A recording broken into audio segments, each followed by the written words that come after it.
I'll be coming to you live from Buckingham Palace, where President Trump has just arrived. But this is Donald Trump we're talking about here, and he flew into controversy even before Air Force One had touched down. I'm here with all the latest.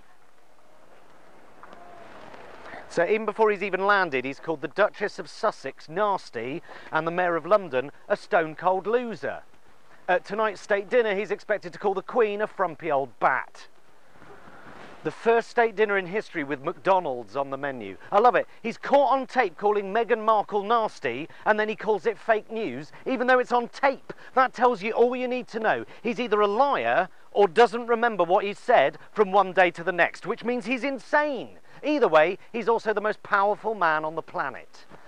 It's like when he retweeted Britain First. He either did it on purpose, in which case he deliberately promoted fascists, or he did it by accident, which means he's a fucking idiot. And the most powerful man on the planet.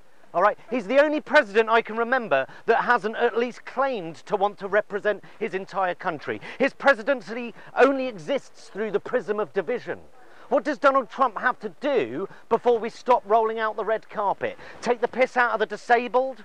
Brag about sexual assault, undermine press freedom at every turn, describe far-right demonstrators as good people, undermine NATO whilst describing a despotic, murderous dictator like Kim Jong-un as a great leader, deny women their reproductive rights, pay off porn actresses for their silence, deny climate change by giving him the honour of a state visit. We're saying that we're willing to appease all this behaviour and his rhetoric if you give us a trade deal. Please give us a trade deal, because we need that fucking trade deal, don't we? In fact, we're relying on it. Exactly what people voted against in the referendum. Dependency on a government outside the UK. By leaving the EU, we were supposedly taking back control. Well, we're about to hand it straight back over to someone else.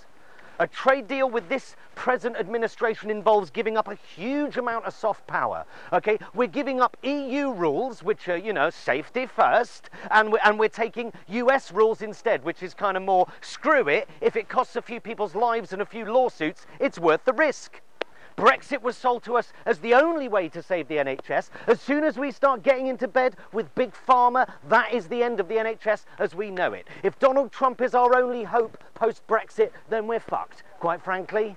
A state visit is ultimately an act of political diplomacy. Donald Trump doesn't do diplomacy. He transcends diplomacy. He doesn't possess a single tactful atom. And diplomacy, it might just seem like politeness, but it matters. On the world stage, it matters. It's actually what stops us from blowing each other up most of the time.